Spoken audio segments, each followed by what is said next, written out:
大家好，欢迎来到听书学史。停止工作变得贫穷后，反而获得了幸福。今天我要介绍的这本书名叫做《不持有的幸福论》。为什么我们的生活会如此艰难？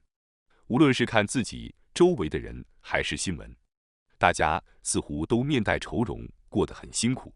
在公司里工作不顺利，工资低，工作却很辛苦。虽然结了婚，但婚后生活不幸福，和家人关系不和睦，没有积蓄，生活过得很困苦。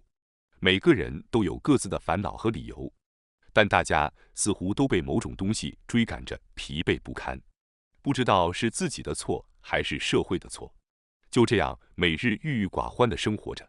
如果我们能稍微改变一下思维方式，问问自己，真的有必要在公司工作吗？真的有必要成家吗？真的有必要为了生存而依赖金钱吗？为了幸福的生活，工作、家庭和金钱真的必不可少吗？我们真正应该追求的东西是什么？当然，每个人的答案都不同。如果您现在对自己的生活感到迷茫和痛苦，请继续观看这个视频，放下您背负的各种束缚，思考真正需要什么来获得幸福。这本书将为您提供一个契机。今天的视频内容如下：第一，您还在工作吗？即使您不工作，公司也能正常运转。第二，不要遵循基因的指示，即使不生孩子，也能拥有幸福的生活方式。第三，放弃一些东西后，生活变得更加丰富。每个部分的内容都非常重要，请务必看到最后。现在让我们开始第一部分的介绍。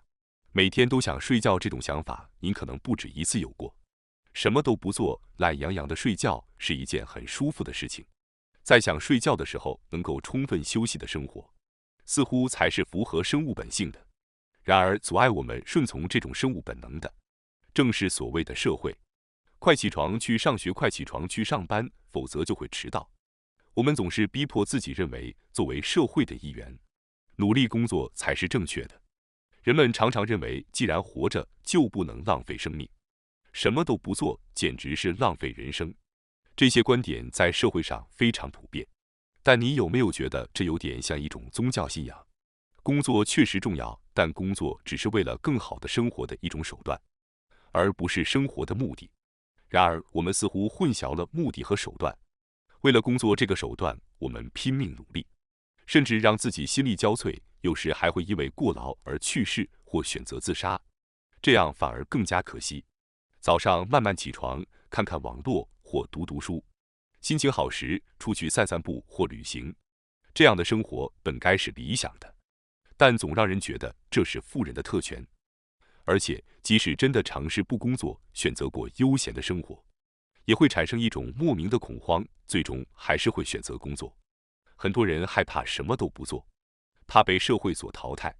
其实我们大多数的行为，不过是在打发时间罢了。就像我刚才说的，很多人把完成工作本身当成了目标，因为不做任何事情会感到不安，所以他们会做一些看起来有点意义的事情，仅仅是为了打发时间。这些所谓有意义的事情，可能就是我们从父母、学校、社会和周围人那里一直被灌输的社会贡献观念。因此，人们觉得如果不工作，不为社会做贡献，就会觉得自己的存在没有价值。现在分享一个都市传说。据说过去某种类型的电梯关门按钮实际上是装饰性的，无论您按不按门关闭的时间都不会改变。然而，按下关门按钮会让人有一种自己在控制情况的感觉，比无所事事的等待要减少压力。这其实很像人们在生活中所做的事情，并没有真正影响社会的大变化。就像按下关门按钮一样，不管做还是不做，对社会的影响可能并不显著。这并不是说这些行为毫无意义或是不好的。如果能做一些让自己感到满足或自己喜欢的事情，哪怕是无关紧要的事情，也能让自己的生活更有意义。当然，如果工作本身是一件快乐的事情，那是非常好的。然而，当我们自问除了工作还能做些什么时，可能会发现意外的想不出答案。感觉工作很痛苦，或者讨厌现在的工作，虽然心里有这样的感受，但一旦想要停止工作，就会因为变化而感到害怕而动弹不得。人类天生害怕变化，这并不仅仅是个别性格问题，而是大多数人都共有的情感。不过，变化并不可怕。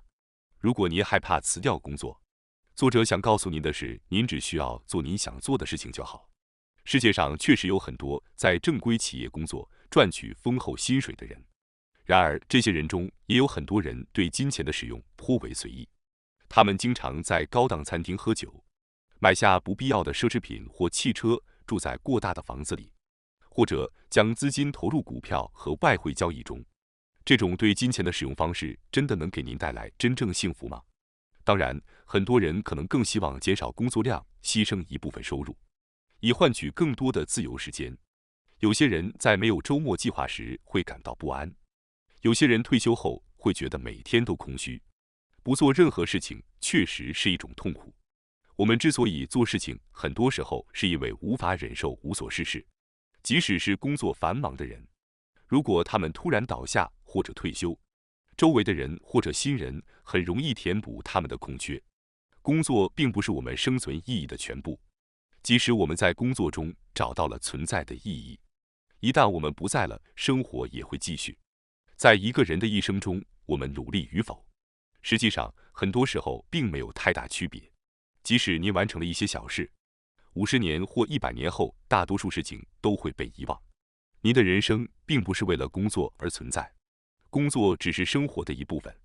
世界上并没有真正必须去做的事情，您只需要做你喜欢的事情或者想做的事情就好了。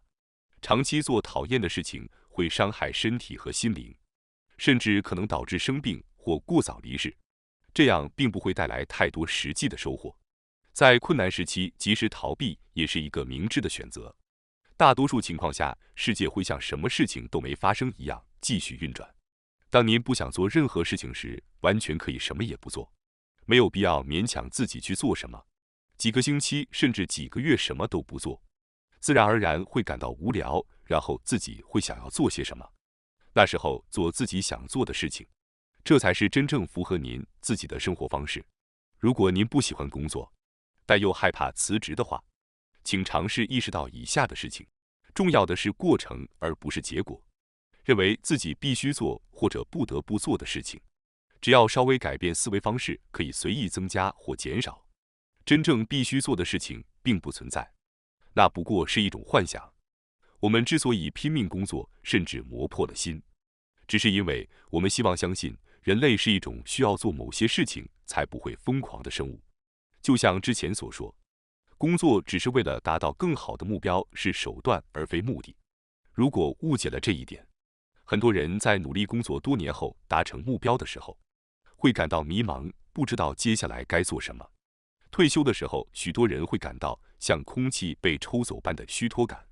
实际上，目标本身并不是最重要的，真正重要的并不是目标本身，而是达到目标的过程。比如，想象一下那些不断挑战新领域的艺术家，或者开始新业务的创业者。那些能够持续取得巨大成就的人，往往并不执着于他们取得的成果，他们从一开始就专注于他们真正想要做的事情。当作品完成或者业务成功时，他们对结果并不太感兴趣，而是很快地投入到下一个工作中去，就像少年漫画中的情节一样，去寻找宝藏，但最终并没有找到宝藏，而是在旅途中结识的伙伴成为了最宝贵的财富。结果并不是最重要的，真正重要的是在达成目标的过程中获得的经验和成长。自己达成的成果有时会限制自己，这种情况很容易发生。比如在一家公司工作了20年，可能会有一定的晋升和薪水增加，但是当您对这份工作感到厌倦，想要转换工作时，可能会觉得从头开始低薪工作有些浪费之前20年的感觉。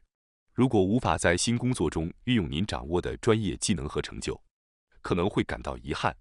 然而，其实并不需要过于执着于积累的那些东西，因为它们本来就不是必须的。抛开那些东西，为了那些东西压抑自己的心灵并承受痛苦和困苦，不值得。请考虑不要太在意过去的成就和积累，大胆地将其忘记，您才能真正去追求自己想要的生活，充满满足感地活着。让我们继续第二部分，谈论子女这个主题。首先，我想先说结论，我们并不需要完全按照几千年甚至几万年来传承下来的基因程序行事，即使不生孩子也可以过上幸福的生活。我们将探讨没有家庭，特别是没有子女的人生。这个答案可能源于我们作为生物的本能，而不是理性思维。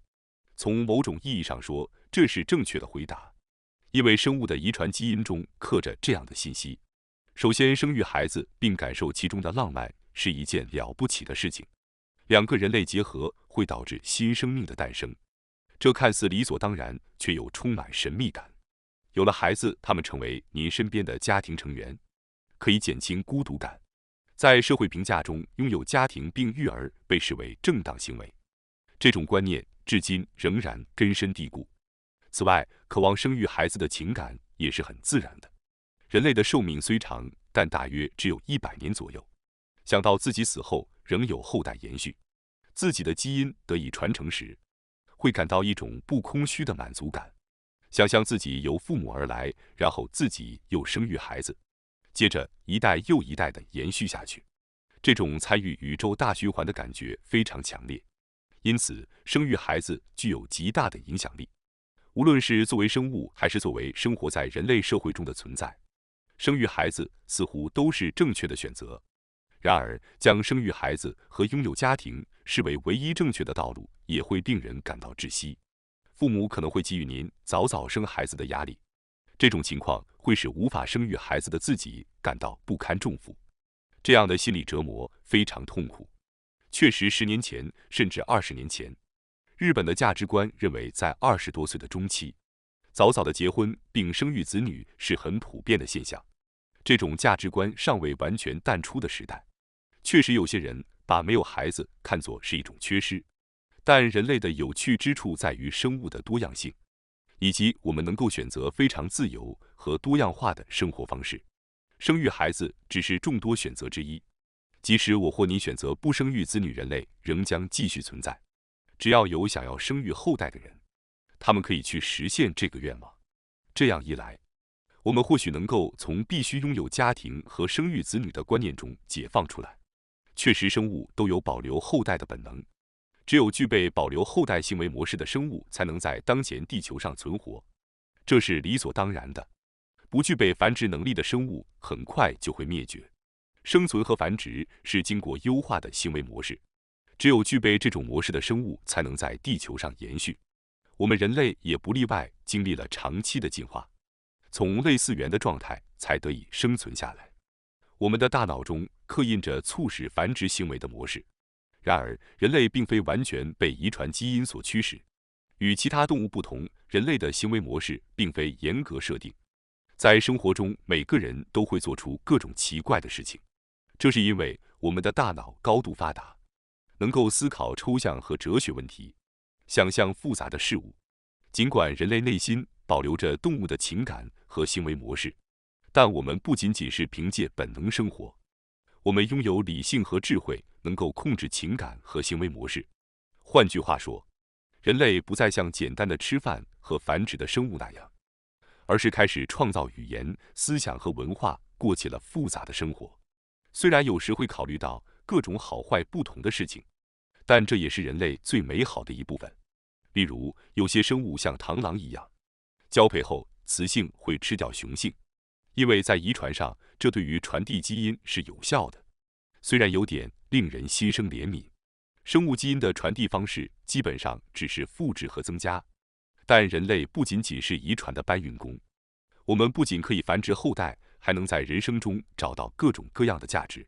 如果我们只是遗传的搬运工，那么建立家庭、生育子女、抚养子女后，父母就可以马上离世。但人类不同，即使不能繁殖后代，我们也可以继续生活。事实上，我们可以选择不生育子女而过得很好。作为生物，要更多地意识到自由的重要性，这或许也是一个值得思考的观点。从宇宙的角度来看，我们在世上留下的大部分东西，可能在100年后都不再重要。即使自己的子孙也不会记得100年前的祖先。我们所做的工作100年后，大多数也会消失无踪。在工作或者生育子女时遇到困难，停顿或者痛苦时，请试着从宇宙的视角来看，这些都变得微不足道了。宇宙存在数百亿年的漫长时间，拥有数百亿光年广阔的空间。我们个体在宇宙中显得微不足道。或许会觉得这样想的话，人生就毫无意义了，一切都显得空虚。但试着更积极的思考吧，把自己的困扰与宇宙相比，其实只是无足轻重的事情。如果一切都无关紧要，那就无需受社会的标准和他人眼光的束缚，随心所欲的生活吧。积极的思考会改变您的生活方式。无论选择结婚还是选择不结婚，选择生育孩子还是不生，都是您的自由。可以随心所欲地跟随感觉和情感生活，也可以以历史、学问或小说等知识为指南。只要感受到幸福和意义，就可以利用任何资源，创造一个令您愉悦的生活世界，那才是真正属于您的世界。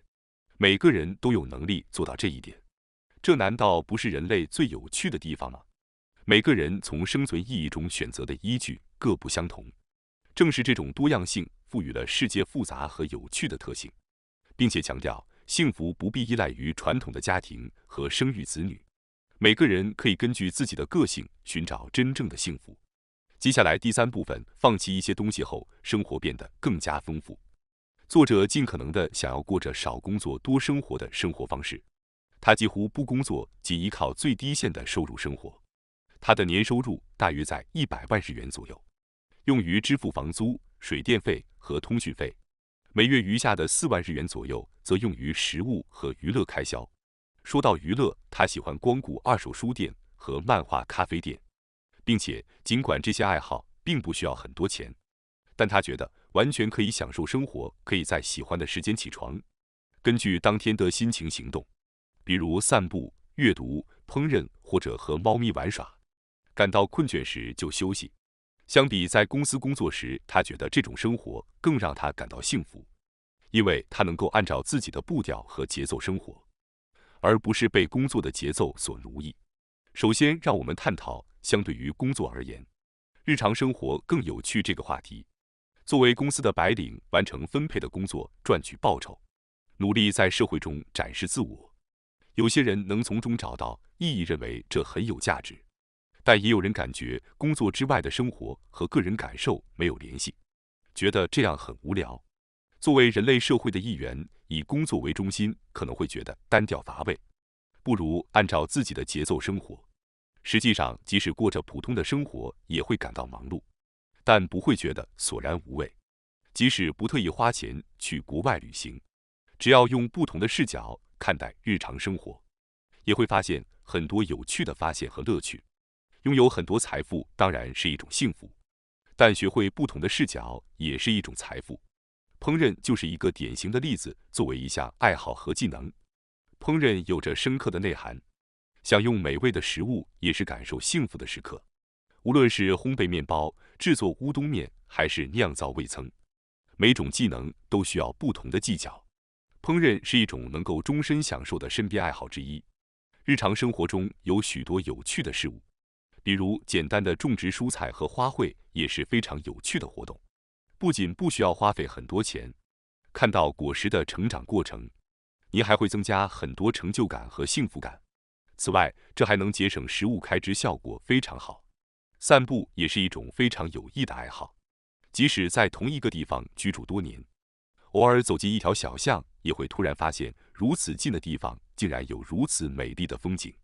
进入从未去过的店铺，或者每个季节去公园散步1周，也能带来无限的新鲜感。日常生活中确实有很多这样有趣的事情，关键在于是否能够发现，这就是其中的一个窍门。接下来，我们谈谈节约的技能对于一生而言是一种财富。为了在生活中享受而不过多花费，需要一些小技巧和窍门。在还有些许财富的时候，就要学会这些技能，这样即使将来几乎没有财富，也能从容地生活下去。举例来说，每天阅读书籍或者烹饪也是一种技能。另外，与朋友一整天玩游戏、打麻将，或者在公园或河边聚会，这些都是可以不花费太多钱就能享受的活动，非常值得推荐。作者认为，所有人都能从阅读和烹饪中受益。去图书馆可以免费享受阅读乐趣，而学会做出美味且物美价廉的食物，还有助于保持健康。掌握了省钱生活的技能，将会成为一生受用的财富。当前变得紧张时，想要学习新技能却感到沮丧，确实是件令人难过的事情。因此，应该尽早在还有余裕的时候学习这些技能。最后，我们来谈谈，即不要与他人比较的重要性。即使没有很多钱，也能过得开心。最重要的是不要与他人攀比。为了避免与他人攀比，需要明确自己的价值观。如果总觉得别人生活得更好，用更好的东西，会陷入自卑情绪中，甚至为了追求与他人一样或更好的生活而努力赚钱或花费。但真的值得将自己和他人进行比较吗？这样做真的有意义吗？人类不会因为不同种类的生物与自己比较谁胜谁负。鸟可以飞，但我不能，所以去嫉妒鸟是愚蠢的。比起悔恨自己，更重要的是那些长寿的生物。在这种情况下纠结，对比自己和他人也是同样的道理。即使生活方式和价值观不同，也没有必要与他人比较。确实，大约10或20年前，社会的价值观较为统一，大家普遍希望结婚买房，共享相同的理想和目标。但是时代在悄然变化，个人生活方式的自由受到更多尊重，多样化的价值观也随之产生。因此，更没有必要与周围人比较。重要的是不被外界左右，弄清楚自己真正需要的是什么，什么能让自己最幸福。让我们明确自己的价值标准，而不是受到无关人士的价值观强加。世界充满了各种各样的价值观，不必听取所有人的意见。最终，无论是工作与否、结婚生子与否、拥有财富与否，都应以自己的价值标准为基础，考虑什么最能让自己幸福。